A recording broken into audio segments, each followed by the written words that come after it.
mayat seorang wanita muncul di dalam kolam renang ramai pengunjung. Dan ternyata mayatnya udah ada di dalam situ sejak 2 hari sebelumnya. Halo, Hasis ini, dan ini adalah kasus Mary Joseph.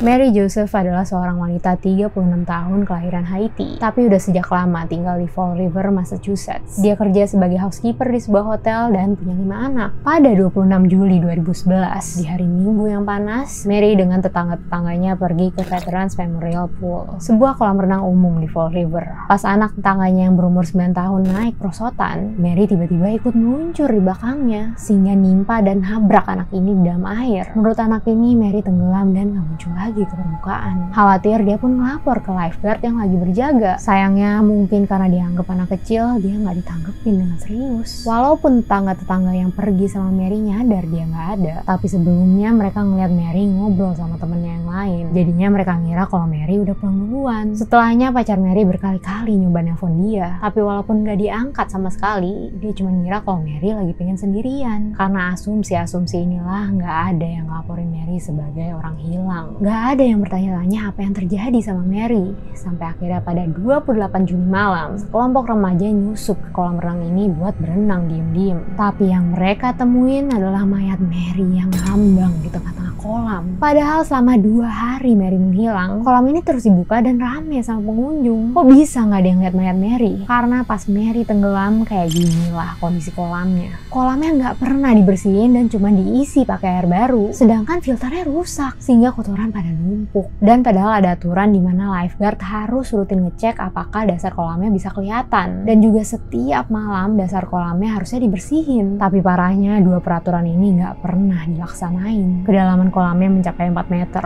Tapi setelah dites, saking kotornya batas penglihatan cuma bisa mencapai sekitar 1 meter. Bisa dilihat di foto yang diambil pada hari hilangnya Mary ini. Orang-orang di belakang dia aja kakinya sampai nggak kelihatan sama sekali saking kotor kolamnya. Bahkan di pagi hari sebelum jasad Mary ditemuin, kolam ini diinspeksi bukan cuma sekali tapi 2 kali. Anehnya kolamnya lolos inspeksi dan petugas yang meriksa cuma ngasih notes kalau airnya keruh. Selama 2 hari tersebut Mary berada di dasar kolam, di tengah-tengah kerumunan orang yang berenang dan baru mengambang ke permukaan setelah timbul gas di dalam tubuhnya yang membusuk. Karena kejadian ini kolam renangnya dibangun ulang. Dari kedalaman yang mencapai 4 meter, sekarang hanya 1,7 meter. Inspektur yang memeriksa kelayakan kolam ini akhirnya dipecat, beserta juga dengan rangkaian manajer dari pengelola kolam ini. Kematian Mary ditetapkan sebagai kecelakaan, kemungkinan karena kehabisan nafas setelah tenggelam.